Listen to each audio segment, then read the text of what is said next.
Hello, everybody. Chrissy Giannoni back in week 3 of MPA580 Legal and Ethical Issues with Dr. Curtis. So, this week we're taking a look at the Code of Ethics for our particular profession. As public administrators, we are obligated to live by a strict set of ethical values in serving our communities and constituents. And each profession has a specific code of ethics that serve as a central guide to support day-to-day decision making at work. So I am a human resources professional, and this is the code of ethics that I was able to find through SHRM, which is the Society for Human Resources Management. So HR professionals, we're really responsible for adding value to the agencies we serve and contributing to the ethical success of those organizations. So we must not only accept professional responsibility for the decisions and actions that we do in our daily lives, but we have to advocate for the profession by engaging in activities that enhance its credibility and value, because HR is really upheld to a higher standard because we're ones that can create, administer, and enforce the rules within an organization. So some of the things that stood out to me was ethical leadership, fairness and justice, and that conflict of interest. So as public administrators, most of us have taken some kind of conflict of interest training, understanding what gifts and gratuities are, and really HR is there to emphasize that for all of the other professions in public agencies. And then I was able to take a look at the ethical guidance for the religion of Hinduism. And Hinduism is the third largest religion behind Christianity and Islam. And they follow the 10 yamas, or proper conduct, that guide them in virtuous living. One of the things that I always found most interesting about this religion is that they believe in the universal law of cause and effect, or karma.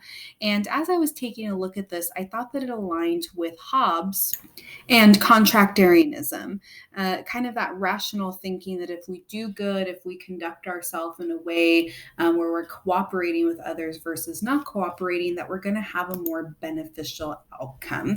And so Hindus strive to achieve Dharma, which is a code of living that emphasizes good conduct and morality, and follow these 10 yamas, which include truthfulness, patience, compassion, honesty, and a few of the others that align with the religious code of ethics. So taking a look at how the two ethical frameworks kind of align, if they agree or disagree with each other, I do think that they agree with each other. The two main ethical themes that aligned that I saw was truth and honesty. So HR professionals are obligated to uphold, fairness and justice. And if they are going to take a look at doing any kind of punishment or correction for those who are not being truthful within the organization, they themselves need to be able to set an example by providing that illustration of truth and honesty and ethics themselves.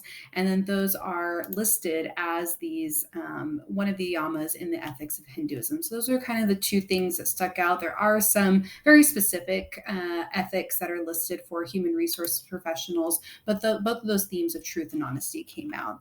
And then for which theory we've covered in the videos so far that best applies to the information that I located, I think that Aristotle's virtue theory really stuck out to me. Virtue theory, it really emphasizes an individual's character rather than following a set of rules. And while each of these, the profession and the religion have these code of conducts, they really are the center core of character development. So just being ethical, if you become a good person, you'll do good things. And that virtue is doing the right thing, at the right time in the right way. And so there is always going to be that theme of the golden mean, that middle, that perfect place. And if you're not going above in one end or the other, you'll still have karma. You'll still be a good HR professional. So Aristotle's virtue theory is something that continues to stick out to me in talking about public administrators. So thank you once again for listening to my presentation. I hope you all have a blessed rest of your weekend and looking forward to the coming weeks.